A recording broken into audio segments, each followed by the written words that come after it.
So for this, what I'm going to do, I'm going to tell you how to hang this plant in a minute. Okay everyone.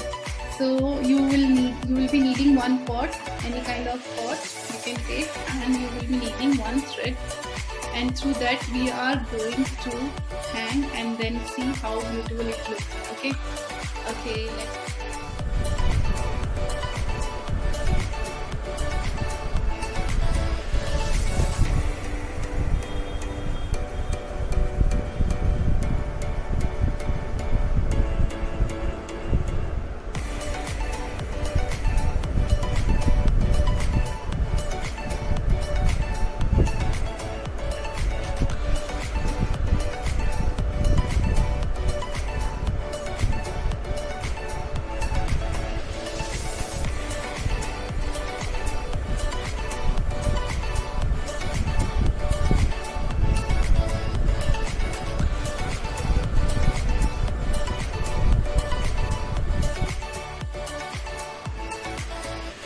You can see how beautifully it is looking.